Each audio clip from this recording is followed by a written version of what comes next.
Bonjour à tous, merci d'être avec nous. Alors, un petit peu comme ce matin sur la table ronde Métavers, on va faire un rapide, très rapide, je dirais, tour de table. Et on passera ensuite à la définition, parce que les gens qui sont dans la salle ne savent peut-être même pas ce que c'est que la finance décentralisée, le concept même. Donc ce sera intéressant d'en parler. Mais avant un petit tour de table rapide, présentez-vous. Alors Julien, toi, tu as le droit de te présenter en 2 secondes, parce que tu as déjà parlé ce matin. Oui, parce que oui, j'ai déjà bien expliqué ce matin. Moi, c'est Julien Audibert de DeepFi. DeepFi, c'est une plateforme qui accompagne les entreprises, les gestionnaires de fonds, les institutionnels et les DAO dans leur placement en finance décentralisée. Et l'objectif, c'est de dérisquer ces placements et de les superviser à l'aide de l'intelligence artificielle. Voilà. Pierre-Yves, je vais refaire l'exercice parce que j'ai également parlé ce matin. Donc Pierre-Yves Ditlo, fondateur de Legity, une plateforme crypto-patrimoniale avec pour mission de rapatrier, on va dire, cette nouvelle classe d'actifs dans un contexte patrimonial traditionnel. Bonjour à tous, Frédéric Schrapp, je suis cofondateur et CEO de Kenbi. Kenbi, c'est la néobanque éthique française pour les particuliers qui permet de rendre son argent utile pour des causes d'intérêt général. Ça marche pour chaque euro déposé, ça marche pour chaque euro dépensé. On s'est lancé il y a 1 an, on approche les 3000 clients bancaires, on a 32 associations partenaires, parmi lesquelles Médecins sans frontières, France Nature Environnement, la Fondation pour la recherche médicale, donc on peut soutenir tout type de cause d'intérêt général. Et on a également une 50aine de commerçants partenaires. Merci. Bonjour, Florence Arano, je suis le cofondateur de Cryptview, qui est le TripAdvisor des tokens, c'est-à-dire que nous aidons notre communauté à noter les tokens en faisant une analyse fondamentale rapide mais efficace de leur solidité intrinsèque, à partager leurs résultats et à être récompensés pour leur travail. Bonjour à tous, Adrien Hubert, je suis le CFO de SmartChain. Donc SmartChain, on est un centre de recherche et une SS2I sur les technologies blockchain et en particulier sur les briques DeFi. Et donc on est à peu près une 50aine d'ingénieurs. On travaille sur plusieurs blockchains pour développer des cas d'usage dans la DeFi et dans la finance décentralisée. Et bonjour à tous, donc je m'appelle Jack Bagayoko, je suis cofondateur d'un projet qui s'appelle TDAO, qui est en cours de développement et qui a pour vocation première d'être un agrégateur de valeur, car dans l'équipe on considère que la valeur peut autant se trouver dans notre projet que dans notre communauté, que dans les projets aussi concurrents entre guillemets. Et donc on se veut de fonctionner sur un principe qu'on appelle le Hold as a Service, où on offre des récompenses supplémentaires contre participation au sein de notre écosystème, et ce de manière gratuite. Voilà. Merci à vous. Alors, pour introduire un petit peu le sujet de la finance décentralisée, déjà, je vais vous poser à tous un grand défi, c'est de parler de DeFi sans parler de technique. On est tous conscients de ce truc-là, et je pense que ce qui nous intéresse, c'est de comprendre la DeFi sur les enjeux, sur les cas d'usage qu'elle peut avoir, et sur en quoi c'est une innovation. Parce que si c'est trader des actions, on arrête, maintenant on traite des tokens et que c'est la même chose, est-ce que ça a fondamentalement un intérêt? Et d'ailleurs, est-ce qu'on parle que de trading? Est-ce qu'on ne peut pas juste parler de dépenses courantes, d'aller acheter sa baguette? Quand est-ce qu'on pourra le faire avec de la DeFi? Est-ce qu'on ne peut pas parler, je sais pas, d'investir dans l'immobilier ou d'acheter quelque chose? En quoi la DeFi, elle se définit par rapport à ces critères-là? Est-ce que vous pouvez nous donner votre définition dans des termes vraiment simples? La finance décentralisée, c'est quoi? Ma réponse ne sera pas complète, mais ça sera une première pierre. Donc, qu'est-ce que la finance? Ça revêt deux aspects. Ça revêt un aspect qui est monétaire. La finance, c'est une monnaie, c'est un intermédiaire d'échange. Et donc, la finance décentralisée, c'est la possibilité d'avoir un intermédiaire d'échange qui ne soit pas créé et géré par une entité, donc qui sont typiquement les banques centrales, mais avec des relais très importants qui sont les banques privées, qui sont les principaux créateurs de crédit, qui va nous amener à notre seconde thématique. Mais donc du coup d'avoir cet intermédiaire d'échange qui n'est pas géré par des entités centralisées. La seconde mission de la finance prise au sens large, c'est d'allouer des ressources à des projets, à des entreprises ou d'ailleurs à des DAO qui ne sont pas des entreprises. Ça peut se faire par plusieurs moyens de financement, traditionnellement par de la dette, par des actions, etc. La gestion de ces moyens de financement est à l'heure actuelle gérée essentiellement par des institutions qui sont également en grande partie centralisées. Ce sont des banques qui vous donnent un prêt ou non, selon leurs critères. Ce sont ou de riches particuliers ou des fonds qui vous financent votre equity ou non. L'ambition de la finance décentralisée est de désintermédier. Et c'est tout simplement de faire que les investisseurs individuels puissent financer directement des projets sans passer par d'intermédiaires. Donc il n'y a pas de banque dans la DeFi. Dans la finance décentralisée, il n'y a pas de banque. Et il y a des banques décentralisées et mon voisin vous le confirmera. Il y a de la CDFI, c'est-à-dire qu'on recentralise certaines fonctions dans la Alors, DeFi. CDFI, alors les acronymes, c'est pareil. On va essayer. Le deuxième, on parle pas de technique, on met pas trop d'acronymes. Alors effectivement, donc pour ressortir de la technique et pour compléter ce que tu disais, faut juste se redire que dans la finance traditionnelle, les fonds sont un peu cloisonnés par banque et les banques ne savent pas ce qui se passe dans une autre banque. Elles sont complètement aveugles. Donc il n'y a pas vraiment de traçabilité et il n'y a pas vraiment de transparence. Dans la finance traditionnelle, si une banque veut savoir ce qui s'est passé avant, il faut qu'elle pose la question à la banque d'avant. Et alors un cran ça va, 2 crans ça devient un enfer. Dans la DeFi, ce qui est extraordinaire, c'est que vous pouvez regarder toutes les opérations comme dans un livre ouvert. Donc vous avez une traçabilité, une transparence quasi parfaite qui permet en fait le développement de tout un tas de services là-dessus avec des crypto-monnaies, des crypto-actifs, mais pas que. Voilà. Et donc, pour finir là-dessus, ce qui est intéressant, c'est que vous avez une entreprise notamment qui s'appelle Chainalysis qui fait un suivi permanent en fait des transactions qu'il peut y avoir sur les blockchains. Donc ils font du KYT, Know Your Transactions. Et ce qui est extraordinaire, c'est que dans les blockchains, on est capable justement de regarder ce qu'a fait un identifiant, un acteur, depuis 2 ans, et de regarder, de continuer à voir ce qu'il va faire pendant les prochains mois. On sait toutes les opérations qu'il a faites. Et donc on est capable de noter des transactions sur des blockchains qu'on ne serait pas capable de faire dans la finance traditionnelle. L'un des attributs d'une blockchain, c'est que c'est ouvert. C'est-à-dire que tous les livres de compte sont visibles par tout le monde et partagés par tout le monde. Alors on ne connaît pas l'identité forcément des gens. Alors voilà, on connaît les transactions. Si on veut, mais on ne connaît pas l'identité de la personne qui est derrière. C'est-à-dire qu'on sait que on sait qu'il y a un numéro qui m'est associé, qui a envoyé un bitcoin à toi, qui l'a transféré à Jack, qui l'a redonné à Julien, mais on ne sait pas qui est Jack, qui est Kevin, qui est machin. Mais par contre, on sait que tout le monde peut voir ces transactions. D'accord, très bien. Et peut-être ce qui est intéressant pour schématiser la DeFi, c'est simplement la reconstitution de services financiers qu'on connaît et qu'on utilise tous les jours, que ce soit le paiement, le prêt-emprunt, le marché secondaire, les dérivés, mais via l'utilisation de la technologie blockchain et des smart contracts pour finalement recréer ces services de façon 100% automatisée et sans aucun intermédiaire de confiance. À la différence d'une banque où c'est elle finalement qui va agir comme intermédiaire de confiance pour transférer les fonds ou pour offrir les services de prêt-emprunt par exemple. Si je peux rajouter peut-être 2 points qui n'ont pas trop été évoqués parce qu'on est dans des systèmes ultra bancarisés et on ne s'en rend pas compte.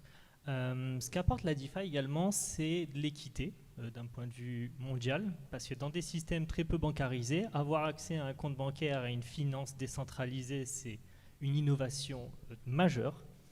Une vitesse de traitement.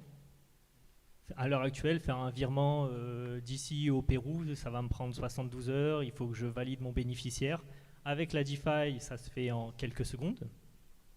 Ça, c'est un point aussi très important. Et la souveraineté sur les fonds. Ça veut dire quoi? Ça veut dire que la communauté est souveraine de ses fonds. Et si demain, j'ai un désaccord avec ma banque, étant donné qu'il n'y a pas de centralisation, on ne peut pas venir me geler mes fonds, me bloquer mes fonds. Et donc, on a vraiment un effet de sécurité sur ces fonds. Voilà. Je me permets de rajouter un point qui me paraît important et qui va faire le consensus de ce que mes collègues ont dit, c'est le fait qu'il y a 2 évolutions et une révolution. La première évolution, c'est que c'est une base de données qui est transparente et donc il y a beaucoup d'aspects, mais que les banques pourraient déjà déployer entre elles. La deuxième évolution, c'est qu'il y a des smart contracts qui permettent d'augmenter la productivité et de rendre des choses plus automatisables. Mais ça, c'est 2 évolutions. Il y a une révolution derrière qui est le fait de rendre accessible tout à chacun, à des particuliers, des rôles sur lesquels ils n'avaient pas accès. Par exemple, le rôle le plus connu, c'est le rôle d'apporter de la liquidité dans la DeFi. C'est un rôle qui aujourd'hui n'était pas réservé à des particuliers ou de façon centralisée. Et la DeFi, c'est l'action de permettre tout à chacun, avec l'équité qui a été mentionnée, à différents rôles en toute équité dans la technologie blockchain avec l'agrégat en token.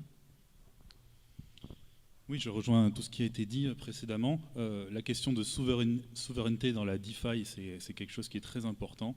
Je pense que tout un chacun a le droit d'accéder à ces fonds financiers et de dépendre à chaque fois de l'autorisation d'un tiers. Ça peut être très aliénant dans certaines situations.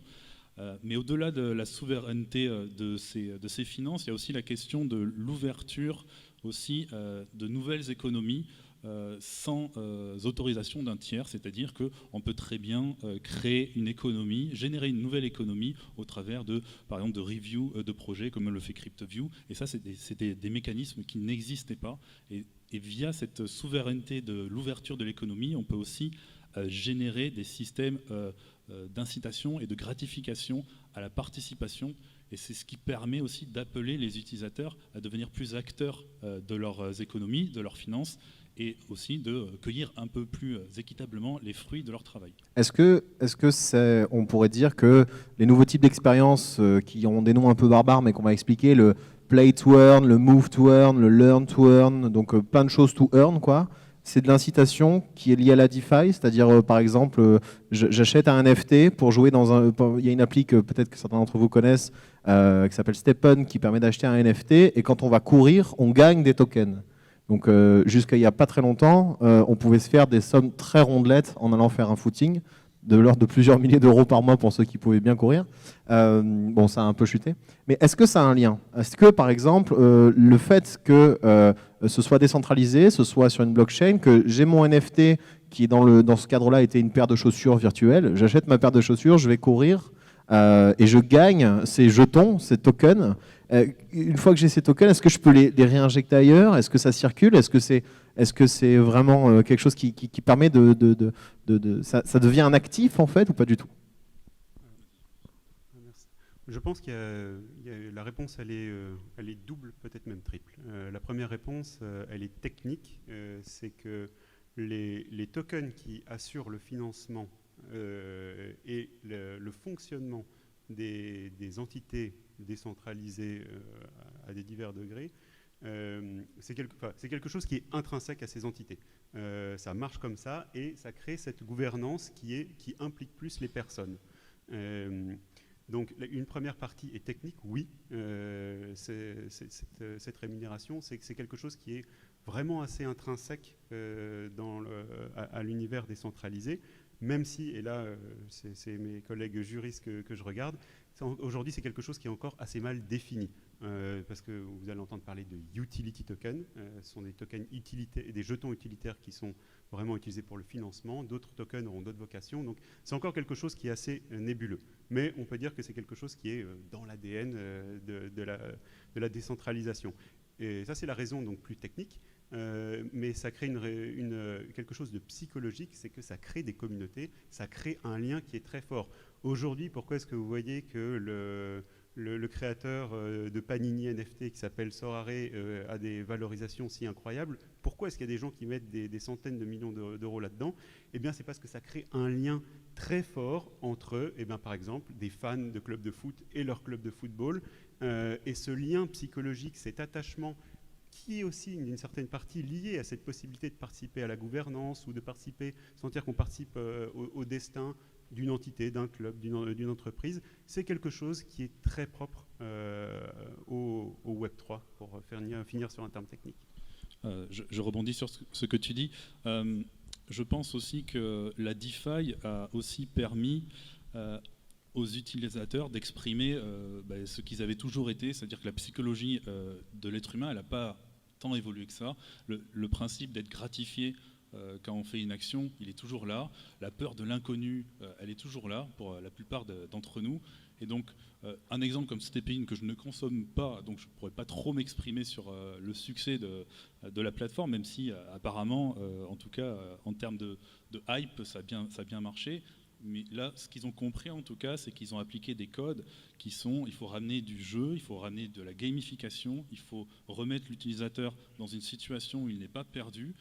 il est déjà habitué à des systèmes dans le Web 2 qui fonctionnent, et ça ne sert à rien d'aller redéfinir une manière d'interagir dans le Web 3 où on va perdre les utilisateurs. Il va falloir qu'ils réapprennent, qu'ils appréhendent des concepts qui sont un peu nébuleux pour la plupart des novices. Et donc la DeFi, est-ce que ça a permis d'amener les to-earn sur le marché? Je pense clairement oui.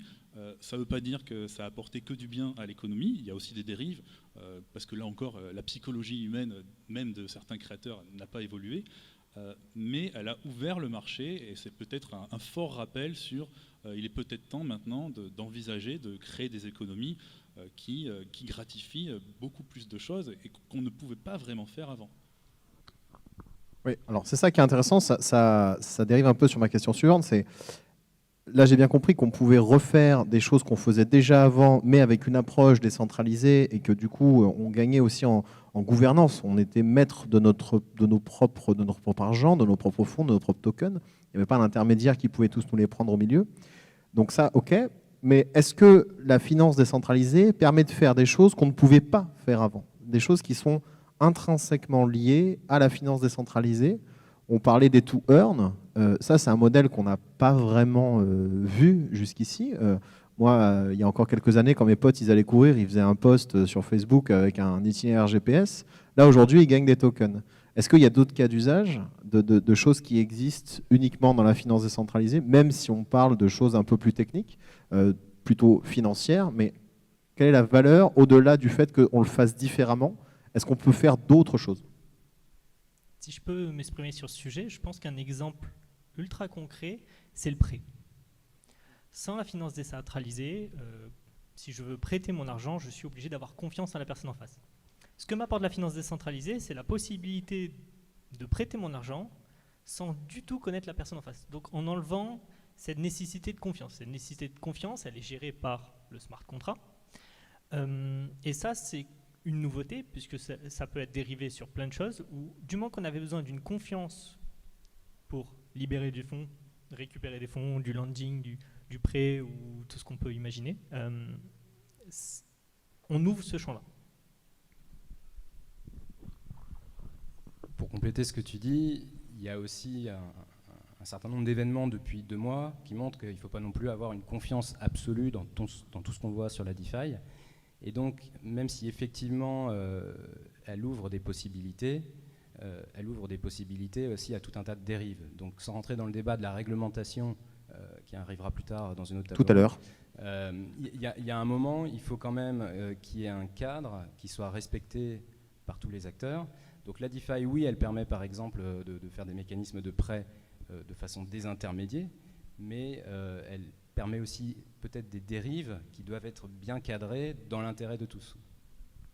Alors, pour répondre à la question que tu nous as posée, je ne suis pas sûr que la DeFi crée des choses nouvelles. Je pense que par exemple, dans le jeu vidéo, il y avait déjà des formes de récompenses d'utilisateurs quand ils faisaient des récompenses, des quêtes dans les jeux vidéo.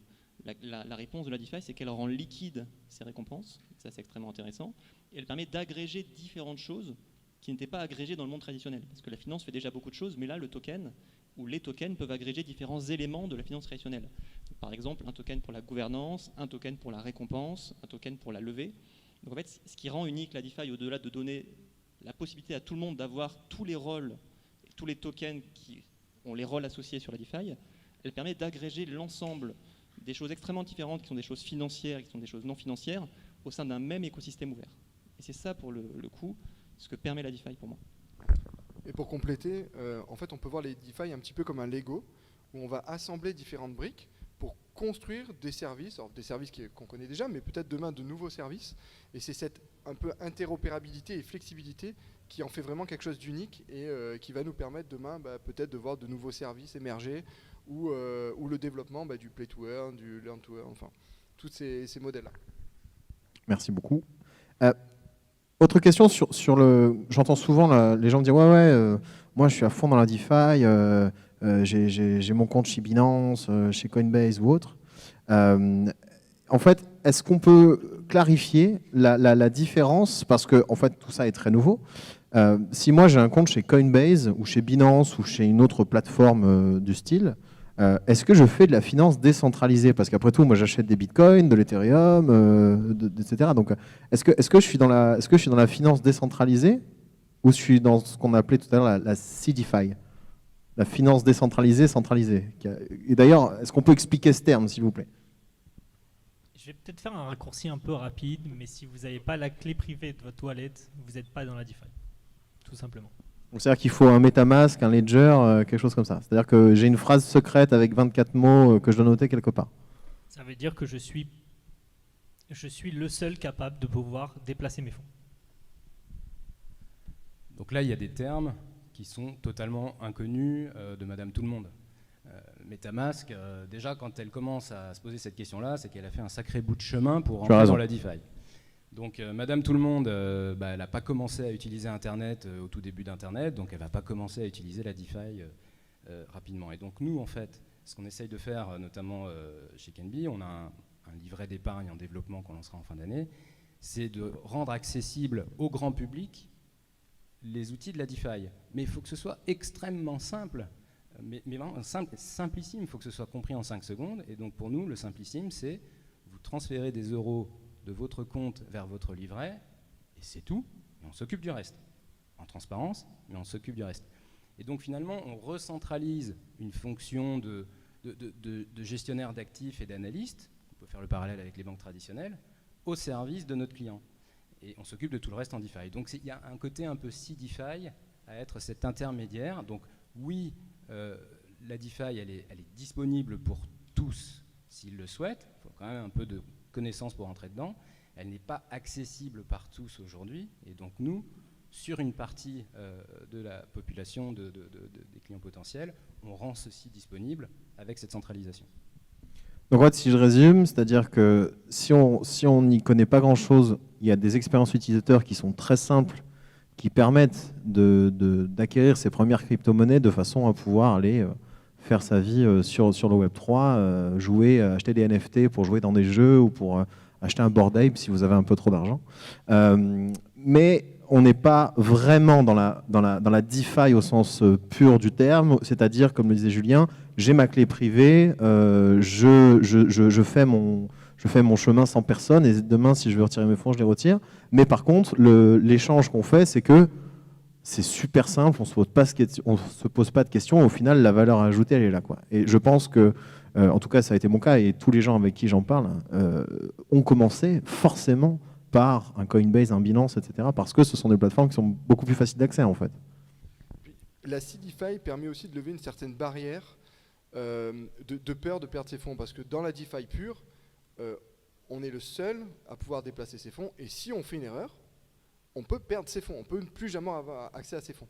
Et donc, pour la plupart des gens, ce risque-là peut être pris en charge justement par un organe central, une société qui va simplifier l'accès et réduire ce risque de manipulation.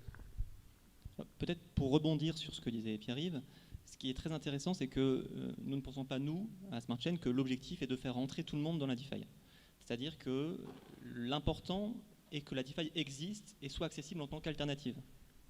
Mais pas que tous les utilisateurs aient un comportement qui leur permet d'accéder à la DeFi, parce qu'il y aura toujours une complexité technologique qui nous paraît complexe à appréhender et à débunker. Donc ça, c'est le premier point, c'est que la DeFi nous paraît intéressant parce qu'elle est alternative technologique et qu'on peut se reposer dessus si jamais les acteurs abusent de leur position de centralisation. Donc elle est là en tant qu'alternative, mais ça c'est un point de vue et une conviction. C'est un contre-pouvoir en fait. C'est un contre-pouvoir. Si vous déconnez trop, tout le monde va aller sur la DeFi, donc soyez réglo. Exactement. Et le deuxième point, c'est qu'aujourd'hui la DeFi ne nous paraît pas totalement satisfaisante. Parce qu'aujourd'hui les outils sont complexes, parce qu'aujourd'hui on n'a pas de standard dans ce qu'on considère comme décentralisé. Est-ce que certains protocoles le sont? Est-ce que les smart contracts peuvent être mis à jour de façon automatique? Quelle est la valeur de la centralisation? Est-ce que le token et le prix de la gouvernance peut être acheté? En fait, toutes ces questions, on est dans un écosystème qui est on est balbutiant en termes de technique et en termes de philosophie. Et donc on doit construire des standards de qu'est-ce qui est décentralisé et quelle est la bonne porte d'entrée pour définir le standard de DeFi et comment on peut les utiliser. Et ça, c'est ce qui va être très intéressant dans les années à venir. Et juste pour compléter encore, la DeFi peut être vue aussi comme une vitrine technologique où il est fort à parier que toute l'innovation qu'on voit aujourd'hui dans la DeFi grâce à la blockchain et au smart contract pourrait demain être utilisée dans la finance traditionnelle pour apporter beaucoup plus d'efficacité dans les services financiers qui sont fournis par les banques qu'on connaît très bien. Notamment parce que finalement toutes les interactions du back-office, du middle office pour traiter finalement toutes nos opérations peuvent être automatisées grâce à la technologie. Et donc on peut aussi voir un petit peu la DeFi comme finalement de l'innovation, un centre d'innovation qui pourra à un moment donné être utilisé par des acteurs très traditionnels pour apporter plus d'efficacité et au final un meilleur service à l'utilisateur.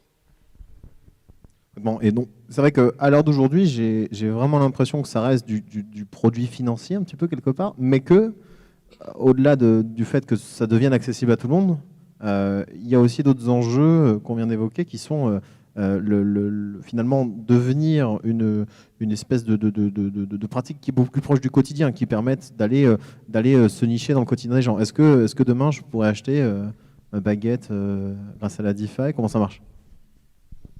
Alors, revenons donc au début. La finance, il y a deux choses. Il y a la partie monétaire et la partie financière, qui en fait sont liées parce que la possibilité de créer la monnaie, ça lie les deux choses. Il y a la partie monétaire. Nous, c'est quelque chose qu'on ne sent pas, parce que l'euro, c'est quand même quelque chose d'assez stable. La question se pose plus pour des pays qui ont une forte inflation. On pense à l'Argentine, on pense à d'autres. Mais bon,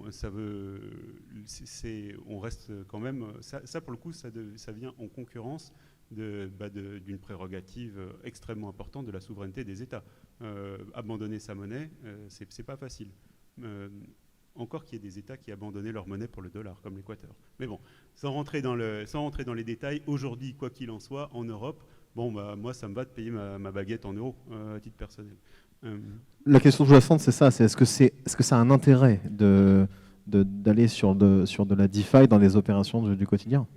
Voilà, ça c'est les opérations de monétaires. En revanche, si on parle des opérations de financement, et on va revenir sur la question du to earn, ça a des applications qui sont beaucoup plus profondes. Regardez, par exemple, Crivview, c'est du research to earn. Nous, on paye la même chose, une personne qui fait la même action, où qu'elle soit basée dans le monde. Un Suisse ou un Indien qui fait la même chose, on le paye de la même manière. Ça, c'est quelque chose déjà qui a des implications très fortes. Et revenons sur la partie du financement des prêts ou du financement des tokens comme un moyen de lever de l'argent. Réfléchissons-y. Une personne qui est basée au Nigeria ou une personne qui est basée dans la Silicon Valley, s'ils arrivent à attirer l'attention de la communauté, peuvent se faire financer de la même manière. Aujourd'hui, ce n'est pas du tout le cas. Et ça a des conséquences très profondes sur la création d'innovation et sur la création de valeur. Donc c'est quelque chose un peu plus long terme que je pense que acheter une baguette. Complètement. On en discutait la dernière fois, notamment avec Jean-Christophe, on disait qu'il y avait énormément de projets qui potentiellement auraient un impact colossal, qui ne voient jamais le jour, parce qu'en fait, il y a une barrière à l'entrée qui est tellement élevée que si on ne connaît pas, si on n'a pas un bon réseau, si on n'est pas dans la Silicon Valley à connaître des venture capital, etc., au final, on a une barrière qui est très élevée, alors qu'avec la finance décentralisée, en fait, ça permet de lever des fonds pour financer des projets, comme tu le dis. Peut-être qu'au fin fond d'un pays en voie de développement, il y a quelqu'un qui a une super idée, et tout ce qu'il a à faire, c'est parler de son idée en ligne, et les gens peuvent le financer grâce à la finance décentralisée. Exactement, ça lève une partie des barrières. Je ne veux pas dresser un tableau idyllique, parce qu'il faut savoir communiquer, il faut posséder certains codes. Bien sûr qu'il faut en posséder moins que quand on parle à un VC, mais voilà, c'est pas une utopie dont je suis en train de parler. Il y a des imperfections, bien sûr. Si je peux rebondir là-dessus et reprendre cet exemple de payer ma baguette, on dit que la DeFi n'est pas adaptée à ça, et je suis peut-être pas d'accord, parce qu'on parlait du fait de payer en euros. On a vu une solution arriver assez rapidement dans le monde crypto qui sont les stablecoins. Donc ça permet d'éviter cette volatilité. Est-ce qu'on peut définir juste rapidement un stablecoin, parce que peut-être que tout le monde n'est pas au courant de ce que c'est qu'un stablecoin? C'est un jeton qui est adossé à un actif. Donc par exemple, vous allez avoir des stablecoins sur le dollar, donc le jeton est censé toujours valoir $1. Un stablecoin euro. Donc le bitcoin, le cours, ça monte, ça descend. Voilà, un stablecoin, ça vaut toujours $1, quoi. Par rapport à l'actif sur lequel il est backé. Donc, si on prend cet exemple-là, avec un stablecoin euro, j'enlève cette problématique de volatilité. Ça reste quand même plus complexe. Maintenant, je suis un commerçant, un boulanger. J'ai des frais. J'ai des frais quand j'accepte des paiements par carte. J'ai des frais parce que j'ai un compte bancaire. Si demain j'accepte du stablecoin ou je propose à mes clients qui payent en stablecoin de redistribuer cette part que je donne d'habitude, je pense que ça peut aider à rentrer dans les usages. Peut-être pour revenir à ta question qui était pourquoi on n'a que des cas d'usage financiers aujourd'hui. Parce que la blockchain, c'est une base de données et elle a besoin de data pour se nourrir. Et en fait, on manque de data suffisante pour avoir des cas d'usage qui sont des cas d'usage du monde réel parce qu'on a besoin de cette data du monde réel. Et le cas d'usage de stablecoin est un bon exemple. C'est qu'on a répliqué l'euro, le dollar de façon numérique pour avoir la data au sein de la blockchain pour permettre des smart contracts, de l'automatisation et de la valeur monétaire dans ces contrats. Et donc en fait, le stablecoin n'est qu'une data du monde réel qu'on a tokenisé. Et ça, c'est intéressant de le comprendre. Et le deuxième point sur la baguette de pain, c'est qu'il me semble que la blockchain et le token redéfinit la notion de ce qu'est une monnaie. Donc moi, j'aime bien l'exemple que je prends quand je travaille sur les monnaies. Une monnaie en Afrique est beaucoup moins stable et beaucoup plus volatile que le marché de l'iPhone, par exemple. Et donc en fait, le token en général et la blockchain redéfinissent ce qu'on peut considérer comme monnaie, parce que si c'est extrêmement liquide et qu'on peut l'échanger à tout moment très simplement, pourquoi ça ne pourrait pas être un agrégat monétaire qu'on pourrait échanger à tout moment pour n'importe quel usage? Alors, tu dis quelque chose qui est très intéressant, tu parles de la nécessité de tokeniser. Donc, tokeniser, ça veut dire, arrêtez-moi si je me trompe, mais prendre quelque chose dans le monde réel, par exemple un immeuble, une maison, et on va dire décomposer cet actif, enfin ce bien, en token. On va dire que voilà, c'est une maison, elle est à telle adresse, il y a 1000 tokens dessus, et on peut prendre des parts, un petit peu comme ça. Donc, on peut le faire. Et je sais qu'il y a des boîtes qui le font avec de l'immobilier, comme Realty. Est-ce qu'il y a d'autres secteurs, à part l'immobilier, qui n'est pas un actif financier à proprement parler, mais qui n'est quand même pas une baguette de pain? Est-ce que demain, on peut imaginer que, je sais pas, on tokenise d'autres choses? Est-ce qu'il y a une tokenisation de l'économie, c'est-à-dire de tout ce qui nous entoure, qui est à prévoir? Et si oui, comment est-ce que ça se traduit sur la blockchain? Est-ce qu'on va avoir un token par type d'actif? Comment est-ce que vous voyez ça? Je me permets de répondre sur cette question et je vous laisserai la parole pour compléter, mais en fait ça existe déjà, c'est les fameux security tokens qui ont créé le fait de pouvoir créer des tokens qui représentent les parts de société. Le problème c'est que quand on arrive à vouloir tokeniser des éléments qui sont régulés, on arrive à devoir penser les étapes de régulation de ces différents produits financiers et titres financiers. Et donc aujourd'hui la DeFi et la structuration des cas d'usage blockchain n'est pas adaptée à des cas d'usage avec des identités décentralisées qui sont associées à des porteurs, avec le fait de faire le tri, d'avoir des KYC ou toutes des procédures d'AML, donc contre le blanchiment, qui sont adaptées au cas d'usage DeFi. Donc pour résumer en une phrase, aujourd'hui on n'a pas les moyens de traiter de façon extrêmement simple les demandes réglementaires du monde traditionnel pour le tokeniser. Et c'est ça sur lequel c'est en train d'évoluer.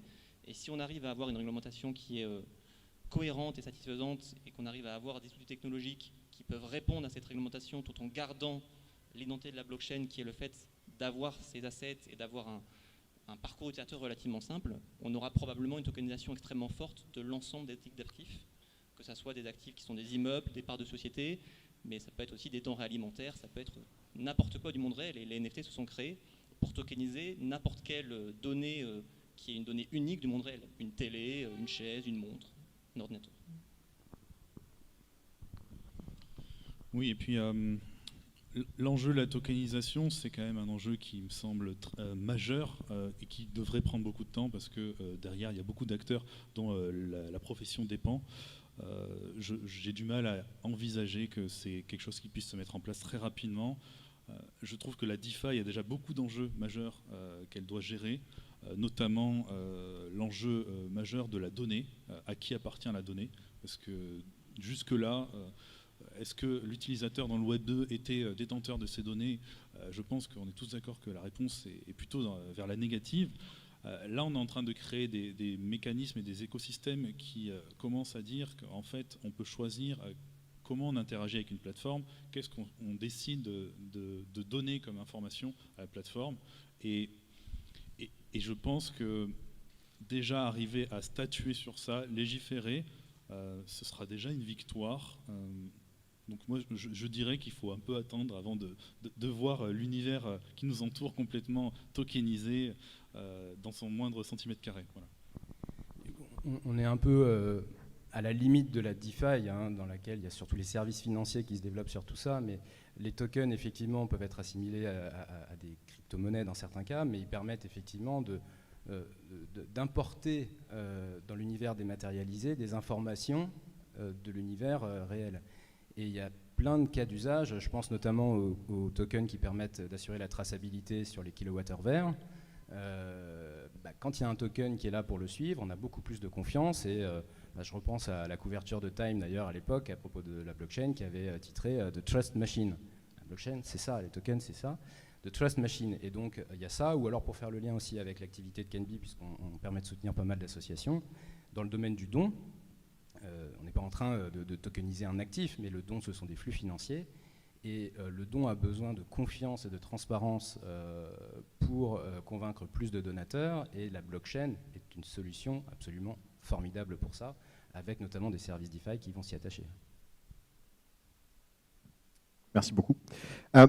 Comment parler de finances décentralisées sans évoquer un peu l'actualité ?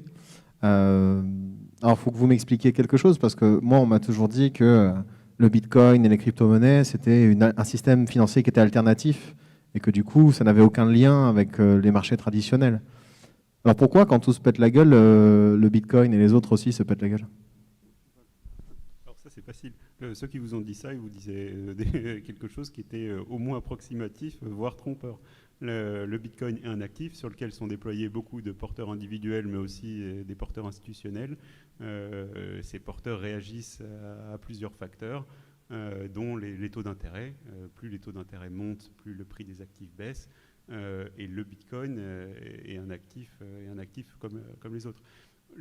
En effet, il y a eu une partie du discours qui était de dire le Bitcoin, la quantité, l'offre de Bitcoin, la quantité de Bitcoin qui est disponible sur le marché ne peut pas augmenter, augmente à un rythme qui est prédéterminé. C'est pas comme le dollar, on ne peut pas faire marcher la planche à billets, ce qui est techniquement juste.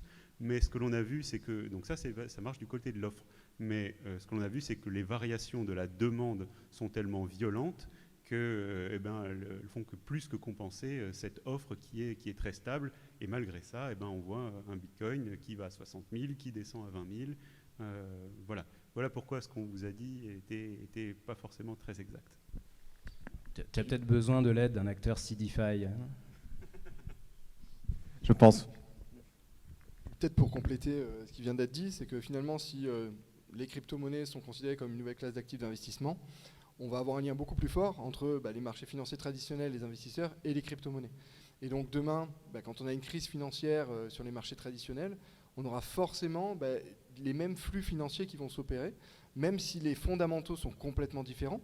À un moment donné, c'est une question de flux. Donc si tout le monde a besoin de liquidité pour X ou Y raison, ils vont aller prendre la liquidité là où elle est. Et si ils ont déjà sorti par exemple des actions ou des obligations, ou que ces marchés-là n'offrent plus la liquidité dont ils ont besoin et qu'ils ont par exemple du Bitcoin qui est liquide, ils vont vendre cet actif-là pour récupérer cette liquidité. Donc c'est plus une histoire de flux que de remise en question par exemple de la technologie ou de l'innovation sous-jacente. C'est vraiment une question de flux financier, et plus on va avoir une démocratisation forte de cette classe d'actifs, plus on risque d'avoir une corrélation à certains moments, ce qui ne sera pas toujours le cas, mais plus ou moins forte. Je pense que c'est un très bon point en fait. Étant donné que les cryptos sont devenus complètement une classe d'actifs et que l'intégralité de la finance traditionnelle est sur leverage, la crypto aussi, ce qu'on voit apparaître, c'est que on peut avoir des corrélations à la hausse, mais l'intégralité des classes d'actifs ont une corrélation à la baisse. Donc en gros, le Bitcoin peut être complètement décorrélé, enfin le Bitcoin, c'est un gros cliché, mais on va dire les crypto-monnaies peuvent être décorrélées. Ça peut vraiment monter de façon très très forte dans les cryptos, alors que le marché est plutôt stable ou a une légère hausse. Par contre, quand ça descend, c'est censé descendre partout. On va dire que quand la classe d'actifs la plus importante, qui est en fait simplement la finance traditionnelle, le marché action, quand lui descend, il entraîne tout le reste à la baisse. Et plus les cryptos vont prendre de l'importance, plus elles auront exactement le même impact sur les autres classes d'actifs. Oui, et puis ce qui est intéressant, excuse-moi, c'est que autant le narratif de l'économie peut changer avec le temps, on peut être sur des marchés très haussiers, une décorrélation du BTC avec les autres actifs, autant on peut se retrouver dans un narratif qui est beaucoup plus pessimiste, celui dans lequel on est actuellement. Mais ce que je trouve d'intéressant, c'est que finalement, le Bitcoin, il a été codé comme tel et sa valeur intrinsèque n'a pas changé. Elle est inaliénable et avec le temps, on sait que le BTC aura toujours les mêmes valeurs. Et est-ce qu'on peut en dire autant de nos monnaies? Certaines, voilà, je pense que tout le monde connaît l'histoire du dollar, comment elle a été adossée à une réserve d'or, comment maintenant il n'est plus. C'est quelque chose qu'on peut pas, c'est pas une situation à laquelle on peut se retrouver avec le Bitcoin, et je trouve que c'est quelque chose qui est séduisant pour nous, les acteurs de la DeFi, parce qu'on a cette notion de le code et la loi. Et c'est quelque chose voilà, qui rassure, mine de rien. Et puis, juste pour compléter encore, c'est vrai que durant les 2 dernières années, l'évolution de la DeFi, la démocratisation des cryptos, on a eu finalement des phénomènes très connus dans la finance traditionnelle, d'effet de levier sur certains investisseurs. Et forcément, quand le marché se retourne, ces effets de levier se retournent, on va dire, contre ces investisseurs-là et exacerbent un petit peu les mouvements de baisse de marché. Et c'est exactement ce qu'on voit aujourd'hui. C'est par rapport à des effets de levier qui ont été pris par certains gros investisseurs crypto, se voient aujourd'hui obligés de liquider des positions pour rembourser ces prêts-là. Et forcément, ces fortes pressions vendeuses sur le marché entraînent les prix pendant une très courte période un peu plus bas sur le marché avant de retrouver un équilibre un peu plus tard. Merci beaucoup. Donc, est-ce que la partie un peu idéologique qui était à l'origine du Bitcoin, le white paper de Satoshi Nakamoto, l'entité, la personne, on ne sait pas trop bien, qui a inventé le Bitcoin, et qui lui avait bâti ça, ou eux qui avaient bâti ça comme étant une alternative au système traditionnel, est-ce que ça, du coup, bon, c'est du storytelling, c'est mignon, mais aujourd'hui, le Bitcoin, c'est un actif comme les autres? Ou alors, est-ce qu'il y a vraiment quelque chose qui est intrinsèque à cette crypto-monnaie et peut-être à d'autres, qui fait que ce n'est pas logique que ce soit corrélé et que donc, quand, je sais pas, le Nasdaq se pète la gueule, le Bitcoin aussi, est-ce qu'il y a quand même quelque chose de sous-jacent à ça, ou au final, bon, tout ça aujourd'hui, ça n'a plus trop d'importance? Après, juste pour répondre à cette question, il est corrélé à quoi aussi? Nous, on le compare par rapport à notre monnaie fiduciaire, l'euro ou le dollar. Maintenant, si on demande peut-être à un Argentin ou à un Turc où l'inflation est extrêmement importante et que finalement sa devise tous les jours perd de plus en plus de valeur, pour lui, il ne voit pas le Bitcoin, la valeur du Bitcoin baisser. Au contraire, de son point de vue, la valeur du Bitcoin augmente. Donc, ça dépend de quel point de vue on se place. Nous, c'est vrai que dans les pays développés, on a tendance du coup à assimiler le Bitcoin et les autres crypto-monnaies comme une vraie classe d'actifs d'investissement. Mais dans d'autres pays en voie de développement, c'est une vraie alternative au système bancaire actuel qui ne répond pas justement au service qu'il doit rendre à la population en termes de confiance, en termes de conservation de valeur pour cette population-là. Et donc dans ce cadre-là, la narrative de départ du Bitcoin n'est sûrement pas mise en cause. Je pense que peut-être ça vaut la peine de faire une distinction. Donc, tu mentionnais le Bitcoin et ses idéaux initiaux et les fluctuations de son prix à court terme. Et il y a 2 choses dans la valeur. Il y a la partie économique qui est le leverage, donc quelle est la quantité de dette dans le marché, quelle est l'évolution des taux d'intérêt, quels sont les produits financiers qui déterminent les fluctuations à court terme. Et bon, dans les temps actuels, ça a un gros impact. Mais il y a aussi donc la valeur de long terme. Et ça, c'est important. Le Bitcoin, qu'est-ce qu'il a fait? Il a démontré qu'on pouvait accorder de la valeur à un actif purement numérique sur le long terme. L'Ethereum est venu avec son ambition de l'ordinateur monde, avec cette ambition à terme de vouloir créer un écosystème. Cet écosystème dont les tokens sont un instrument central et dont aujourd'hui le grand défi est de créer ce qu'on appelle en anglais des use cases, ce sont des utilisations concrètes. Et donc pour répondre à ta question, est-ce que le Bitcoin va changer le monde? La réponse est à court terme, il y a des variations financières, mais ça on s'en fiche, laissons de l'autre côté. La question c'est quelles sont les utilisations que va créer la blockchain, que va créer le Web3 et combien de personnes est-ce que ça va toucher? C'est une question qui n'est pas facile parce que ça reboucle avec ce qu'on a dit avant. Plus on est décentralisé dans l'esprit, plus on est compliqué. Ce sont des solutions techniques qui ne sont pas simples. Si on veut apporter de la fluidité et de la simplicité, on doit accepter une part de centralisation. Donc la réponse, elle est délicate en fait. Bah, ça tombe bien parce que c'est ma dernière question. donc si on fait un tout petit peu de prospective, sans non plus s'embarquer dans des choses à je ne sais pas combien d'années, mais à un avenir raisonnable, à 5-6 ans, comment est-ce que vous voyez la finance décentralisée évoluer en termes d'impact ? Est-ce que ce sera rentré dans le quotidien des gens ? Est-ce que on pourra payer des choses avec des crypto-monnaies dans notre quotidien ? Est-ce que ça va, sur certains points, pouvoir se substituer en partie, voire totalement, à des monnaies fiat, des monnaies d'État ? À quelle échéance vous pensez que ça peut arriver ? Et est-ce que déjà ça peut arriver ? Je propose de faire un petit tour de table. À 5 ou 6 ans, on va, je pense, commencer à voir les premiers impacts. On a vu des premiers indicateurs de ça, typiquement 44 banques centrales qui se réunissent ensemble au Salvador pour discuter du Bitcoin, c'est pas anodin. Du coup, on va avoir peut-être des premiers forts impacts dans des pays très peu bancarisés. Pour revenir à ce qu'on disait au début, ça permet de bancariser un pays beaucoup plus facilement. Pour nous, au quotidien, on va commencer à avoir des impacts. Je pense, après on est peut-être une niche, moi je sais que je m'en sers déjà à titre personnel pour des échanges avec des amis, c'est beaucoup plus facile que de s'envoyer des virements bancaires. C'est instantané, oui, ça marche le dimanche, étonnamment. Et, du coup, on commence à voir des usages arriver et on voit vraiment aussi une simplicité arriver. La question, et je pense qu'on va rebondir sur ce qu'on a dit avant, c'est qu'est-ce qu'on va accepter de centraliser et de simplifier pour faciliter les use cases, tout simplement. Oui, pour répondre à cette question, je pense que c'est déjà une réalité, parce que même dans le monde de l'entreprise, certaines entreprises acceptent d'être payées en Bitcoin pour offrir un service ou autre. Donc, par exemple, les experts comptables ont déjà aujourd'hui des réflexions sur comment comptablement prendre en considération du Bitcoin ou un stablecoin. Donc c'est vraiment déjà une généralité. Maintenant, pour rejoindre ce que tu viens de dire, je pense qu'il manque finalement des acteurs qui vont simplifier l'accès à toutes ces utilisations pour au final que l'utilisateur qui utilisera finalement soit la DeFi, soit les cryptos, l'utilise sans s'en rendre compte. Comme aujourd'hui on utilise finalement Internet et les emails, personne ne connaît le protocole derrière l'email pour envoyer. Par contre, on l'utilise tous les jours. Je pense qu'on arrivera à un moment donné à ce niveau-là, où on utilisera la blockchain, la DeFi, mais on ne s'en rendra pas compte.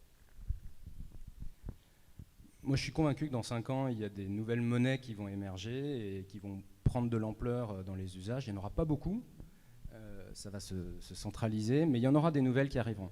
Et il y a autre chose qui va arriver dans les prochaines années, et je pense que dans 5 ans, on aura déjà pris l'habitude de s'en servir tous les jours. C'est ce qu'on appelle les CBDC, les Central Bank Digital Currencies, puisqu'en fait les banques centrales sont aussi en train de créer leur propre... Les MNBC, monnaie digitale de banque centrale en français, c'est ça, ouais. Et les CBDC vont peut-être venir en concurrence avec les cryptos qui sont déjà là aujourd'hui, mais moi je suis convaincu en tout cas que dans 5 ans, en fait, l'expérience client n'aura pas changé, mais ce ne seront plus des euros qu'on utilisera. Dans certains cas, ce seront déjà des euros virtuels, crypto de la BCE. Pour répondre à ta question, je pense qu'il faut d'abord, commençons par un constat. Depuis 25 ans, on va dire, la démocratisation de l'Internet, le monde est devenu beaucoup plus petit. Les problèmes sont communs et les circuits économiques sont beaucoup plus intégrés. Il est très difficile. Aujourd'hui, les pays qui souffrent de blocus souffrent beaucoup. L'actualité nous le démontre. Quel va être l'impact de la blockchain dans le monde ? Je pense que j'aimerais en voir 2. Le premier, d'ailleurs, je ne vais pas parler de finance, il est politique, je pense. Aujourd'hui, il y a une frustration de voir que certains problèmes, pas tous, mais certains problèmes ne peuvent être résolus que de manière mondiale. La protection de l'environnement et surtout les émissions de gaz à effet de serre, si vous êtes un pays que vous faites tout bien mais que votre voisin n'en a rien à faire, c'est un peu con. Et donc ça appelle une gouvernance non pas nationale mais mondiale. Il en va de même pour d'autres problématiques comme des problématiques, les taxes sur les individus ou sur les sociétés. Si vous vivez à côté d'un paradis fiscal, difficile de mettre une taxe à 50%. De voir émerger de nouveaux modes de gouvernance, c'est quelque chose qui peut inspirer. Mais ça veut dire aussi que ces modes de gouvernance doivent fonctionner.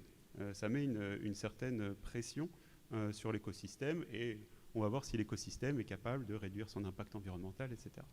C'est le premier point. Le second point, qui est le point plus économique et financier, c'est qu'aujourd'hui, si vous créez une entreprise, potentiellement, selon la nature de votre activité, qu'importe où vous la créez, votre impact peut être mondial. Et donc, la dématérialisation même des tokens permet un financement qui est mondialisé, quelle que soit la forme de ce financement, et donc permet, théoriquement, mais aussi dans la pratique, d'unir plus fortement des pays, des coins qui auparavant étaient très séparés. Et ça marche aussi par une désintermédiation. Et donc, c'est ce point à la fois financier et politique et idéologique qui, à mon sens, va changer le monde dans les 5-10 prochaines années qui viennent. J'espère. Assez aligné avec ce que Florent a dit. Moi, j'ai deux convictions. La première conviction, c'est que la majorité des échanges de valeurs dans les 5 à 10 ans se feront en objet token.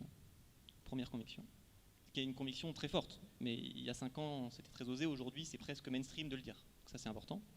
Et la deuxième conviction, c'est que les organisations qui vont naître se baseront sur la blockchain, les DAO, les NFT, et le mettront au cœur de leur stratégie et de leur utilisation au quotidien. Parce que la blockchain, au fond, c'est une banque centrale à deux services avec des mécaniques.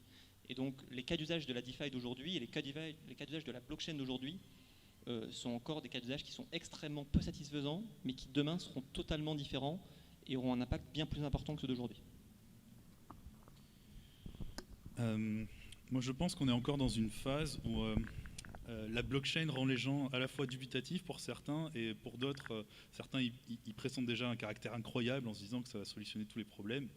Et je pense qu'avec le temps, ce contraste il va s'estomper au point de devenir une banalité, et tout le monde utilisera la blockchain sans le savoir certainement, tout comme tu le disais, tout le monde utilise les protocoles TCP/IP sans savoir comment ça marche, et ça n'a jamais dérangé personne. Donc je dirais que là, aujourd'hui, on peut par exemple gérer ses comptes bancaires depuis son téléphone via une application mobile de sa banque. Ça paraît banal pour tout le monde, mais il y a 15 ans, c'était incroyable. Il y a 15 ans, avoir un téléphone portable, c'était quand même quelque chose de fabuleux. Mais maintenant, c'est acquis dans les mentalités qu'on peut accéder à des services à portée de main, où qu'on soit, grâce à la technologie. Et je pense qu'en fait, la blockchain va libérer aussi ce genre d'accès à des services, à des pratiques, sans même que les usagers s'en rendent compte. Mais derrière, il y aura eu tous ces gens qui auront construit, qui auront écrit les lois, et qui auront testé, échoué, et pour en arriver à un point où on pourra faire beaucoup plus de choses de manière plus libre et de manière aussi plus souveraine, parce que c'est un enjeu quand même majeur, tout en ramenant de la confiance aussi entre les pays, entre les utilisateurs, entre les gouvernants et les sujets.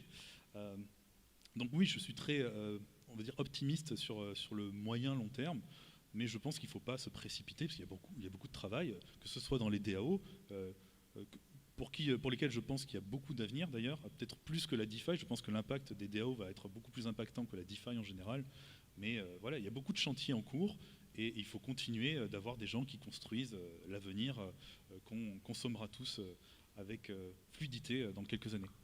Donc créer des cas d'usage.